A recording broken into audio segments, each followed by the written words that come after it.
Good morning! Dahil nga Wednesday, syempre merong ulit pasok kaya kailangan ng bumangon para asikasuhin ang anak. Una kong ginawa, binuksan ko yung pinto para lumiwanag na itong bahay. Pagsilip ko nga umuulan pa kaya nakakatamad kumilos pero dahil hindi cancel ang klase, kailangan natin gumawa ng baon. Tinapay na lang talaga ang meron kami dito kasi nga hindi pa kami nakakapag-grocery. At wala na rin akong maisip kaya ito na naman ang bagsak natin, tinapay with spread. Bago pa magpasukan, alam ko naman na dito talaga ako pinakamahihirapan ng pag-iisip ng baon. Pero hindi ko akalain na ganito pala talaga kahirap, nakakabuang siya bi. Hindi ko nga alam kung bakit ko naisipan magbento-bento, pwede naman magpabaon na lang ng isang pack ng biskwit tapos tubig. Pinahirapan ko talaga yung sarili ko, Diyos mio. Charot lang mga mare, nag-e-enjoy akong gawin to at masaya ako dito. Lalo na kapag sinasabi ng anak ko na, Mama, ang ganda naman ng baon ko, thank you. Ganyan siya palagi, ina-appreciate niya yung ginagawa ko. Minsan hindi pa nga ako nakakagawa, sinasabi niya, Mama, anong baon ko? Kaya kahit matrabaho yan, okay lang kasi hindi pa nag-aaral si Harvey. Pangarap po nang gawin to sa kanya kapag nag-aral na siya. Kasi gusto ko magkaroon siya ng the best childhood memories. Alam niyo yung paglaki niya, ipagmamalaki niya na ganyan yung mga baon niya nung bata pa siya. Sinusulit ko lang din na gusto niya pang ginagawa yan sa baon niya kasi sigurado ako pag laki-laki niyan, ayaw na yan. Ang dami ko lang talagang gustong iparana sa anak ko dahil alam kong deserve niya yan. DIY, monthly milestone photoshoot, tapos BLW, tapos ito bento baon. Sobrang napaproud din ako sa sarili ko kasi nagagawa ko yan kahit sobrang busy ko ngayon. Anyway, ang dami ko na palang nachika. Ayan, nakakain na siya ng lunch, nakaligo na rin. Kaya ito, nabihisan ko na at nagmamadali na pala kami niyan kasi malilate na kami. Pinag-CR ko pala siya at ang tagal niya kaya ayan, malilate kami. Sobrang nagmamadali na nga ako dyan, Mi. Pinapagalitan ko na nga siya kapag ang tagal niya. Totoo pala talagang magiging dragon ka kapag meron kang estudyante. Ito talaga yung pinakaayaw ko, yung nagmamadali sa pag-prepare. Kaya gusto ko mahaba talaga ang oras sa pag-prepare kaso napakahirap namang gisingin. Anyway, nahatid ko na nga pala siya at hindi naman kami na late. At pag-uwi ko, ito naman ang hinarap ko, mga kalat. Kaya nagumpisa na ako sa pagliligpit. Nakakapaglinis lang talaga ako kapag nahatid ko na siya kasi gusto ko isahan na lang. At mas okay kasing kumilos kapag wala ng tao or ikaw na lang. Kasi kapag inaasikaso ko siya, ang gulo namin kung saan-saan ko lang nilalagay yung mga bagay-bagay kasi nga nagmamadali na. Pag inahatid ko naman siya, iniiwan ko talaga na magulo ang bahay. Tapos kapag uwi ko na lang ako nagliligpit. Hindi rin kasi ako gumigising ng masyadong maaga kasi sinusulit ko naman yung pahinga. Bukod kasi sa pag-aasikaso sa pamilya at sa bahay, nagtatrabaho naman ako as a content creator at affiliate. Ayoko namang abusuhin yung katawan ko, Mi, mamamatay ako ng maaga. Yun lang kasi yung pahinga ko, yung tulog sa gabi hanggang umaga, kaya binibigay ko na yun sa sarili ko. At naiintindihan nyo ng mister ko, kaya wala akong naririnig dyan. Alam niya kung gaano ako kapagod, kaya kapag walang pasok, minsan siya pa yung nag-aasikaso sa amin. Anyway, pagkatapos ko pala sa baba, umakyat naman ako para dito naman magligpit at maglinis. Konting linis-linis lang naman kasi hindi naman masyadong madumi. May araw din kasi na nagja-general cleaning ako pero kapag may pasok mga mare, mabilis ang linis lang. Pagkatapos ko maglinis, grabe yung pawis ko kaya nagpahinga lang ako ng konti. Tapos nag-check lang ako ng email at nag-voice over ng isang content. Maya-maya naman may kumatok dahil meron akong 2 parcel. Binuksan ko na rin para makita ko kung anong laman ng mga to. Unang nabuksan ko itong tumbler na ibibigay ko kay Harvey. Sobrang cute nito pero gagawin ko pa yun ng content para sa full review. Next naman itong handheld vacuum cleaner from Leeds to. Ayan, gagawan ko rin yan ng review. Meron pang isang dumating pero hindi ko na muna binuksan. Ayan yung mga products na ni-review at i-review ko pala. Napagod ako sa mga ginawa ko kaya uminom muna ako ng tubig bago magsundo ulit. Grabe, napakabilis. Tapos na agad yung 2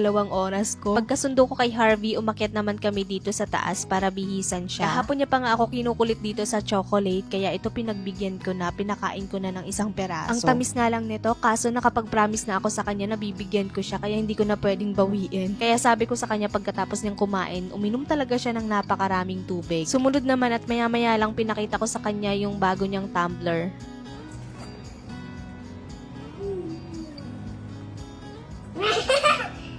Tingin? Tingin po. Tingin po. Wow! Pagdating naman ni Harlow galing sa trabaho, nag-grocery kami kasi marami na talagang walang stock. Hindi na ako nakapag-vlog, Mi. Ayun lang muna. Kita-kita tayo sa next vlog.